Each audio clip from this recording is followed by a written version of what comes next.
Asalaamu calaykum waraxmatullaahi wabarakaatuh. Kusoo dhawaada channelkeena BMA Production oo anigoo ah BMA.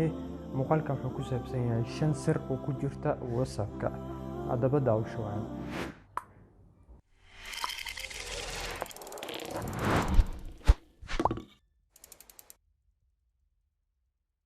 Aan ku bilaawno sirta koowaad. Sirta koowaad wuxuu ku saabsan yahay hadoo kale markaa soo gasho WhatsApp-ka qof markuu qoraal kuu soo diro ama fariin kuu soo diro kale adigoo ku jiro maaragtay WhatsApp-ka qofku wuxuu ogaanayaa in fariintaas ay ku soo gaartay calaamadan buluuga oo maaragtay tigta saaran wuxuu qofku ku ogaanayaa inay ku soo gaartay fariintaas. Marka adigana ma rabtid in adoo WhatsApp ku jiro in la ogaado fariinta aad qofka u dirtay. Marka waxaan imaanaynaa qaybta saddexda dhibic, kadib waxaan sii taabanaynaa settings, kadib waxaan taabanaynaa account, kadib privacy, hoos ayaan imaanaynaa, waxaan taabanaynaa read receipts. Kan ayaan taabanaynaa oo hadda on waaye, waxaan ka dhigaynaa off. Tusaale aan ka laabano, hadda fariin ayaan dirayaa.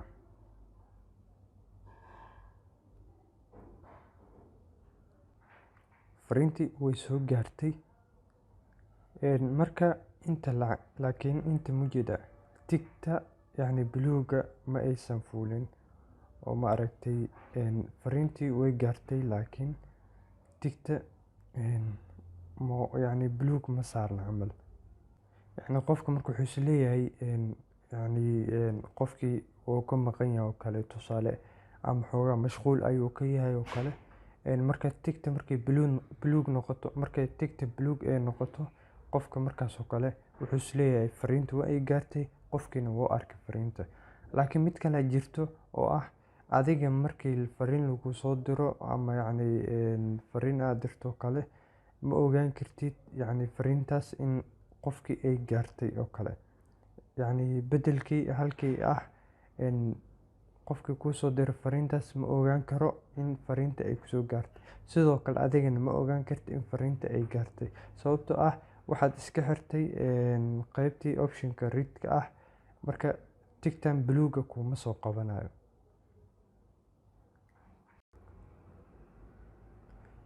Sirta labaad waxa waaye waxaan WhatsApp-ka ku xiraynaa waxa loo yaqaano fingerprint, suulka oo kale. Haddii uu ku shaqeynayo taleefankaaga ama uu leeyahay fingerprint wax la oo suulka lagu furayo, waad ku xiran kartaa WhatsApp-ka. Marka waxaan imaanaynaa setting ayaan imaanaynaa, kadib waxaan taabanaynaa account, kadib privacy, hoos ayaan imaanaynaa, waxaan arkaynaa meeshan fingerprint lock, kaas ayaad taabanaysaa, on ayaad dhahaysaa. Marka kaliya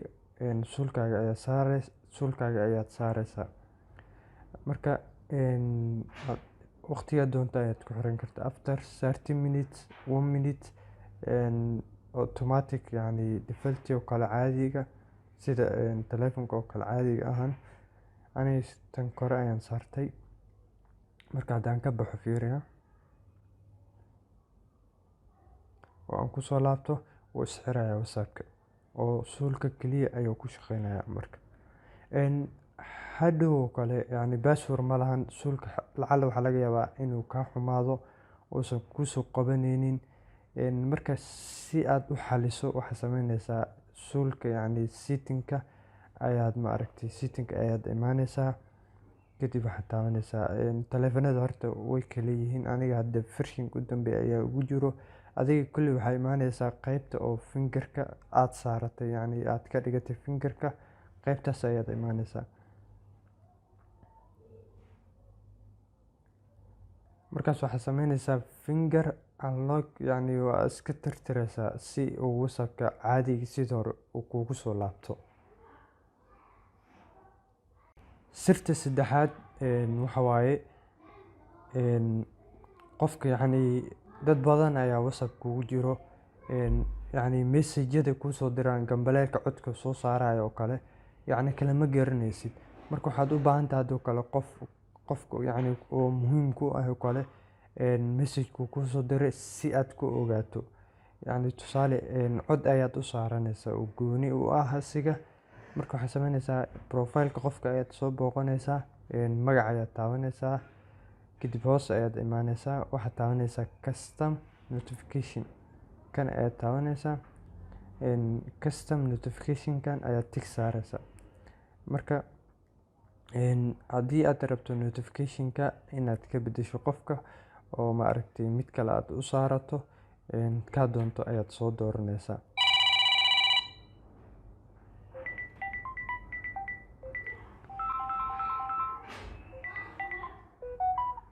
Marka sidoo kale ringtone, yacni markuu qofku kusoo waco kale si aad u ogaato, yacni music kale ayaad saaranaysaa asigana isla sidii hadda camal waaye. Music oo gooni ah ayaad saaranaysaa. Sirta afraad waxa waaye WhatsApp-ka, yacni maanta oo dhan inaad soo gasho oo raadiso message-ka, yacni qofkii tusaale kale qof ayaad u baahan tahay inaad la hadasho, inaad maanta oo dhan yacni saan usoo gudgidiso qofkii raadiso. Waxa kaaga fudud marka profile-ka ayaad soo booqanaysaa, saddexda dhibic meeshan saddexda dhibic ayaad taabanaysaa, kadib waxaad dhahaysaa more, waxaad taabanaysaa shortcut, yacni qofkii ayuu profile-kiisa ayuu shortcut ahaan qaybta home-ka ayuu kugu keenayaa. Ujeeda, yacni isma dhibaysid, WhatsApp-ka ma soo kicinaysid, kaliya profile-kiisa ayaad taabanaysaa, waaba kanaaba isla markii message ayaad u diraysaa. Sirta shanaad yacni hadoo kale qoraalo qaar ayaad u baahan tahay inaad meel yacni dhigto si aad hadhow usoo xasuusato. Qoraalada marka gadaal uma laaban karta hadhow, yacni intaas qoraalo, intaas conversation ayaad soo wadaagteen, waa isla soo sheekaysatay. Marka waxaad u baahan tahay qoraalada qaar inaad maaragtay meel dhigato si hadhow aad usoo xasuusato. Marka waxaad sameynaysaa qofka qoraalkiisa ayaad riixaysaa, kadib waxaad taabanaysaa calaamadan xidigta ah, waad taabanaysaa. Kadib hadhow haddii u baahan tahay qofka qoraalkiisa kale ama aad soo xasuusato kale wuxuu kuu soo qoray, waxaad taabanaysaa saddexdan dhibic, kadib waxaad taabanaysaa started message kana taabanaysaa. waa kana mujeeda. Marka waxaad sameynaysaa isla meeshuu yaalo ayaad maaragtay booqan kartaa. Hadda waa kana nabad. Marka waxaad sameynayaa waa taabanayaa si meeshuu yaalo ayuu ii calaamadeynayaa. Intaas ayuu ku egyahay muuqaalkeena. Inta muuqaalka xiga aan ku kulmi doono waxaan idinkaga tagayaa salaanta islaamka. Assalaamu calaykum waraxmatullaahi wabarakaatuh.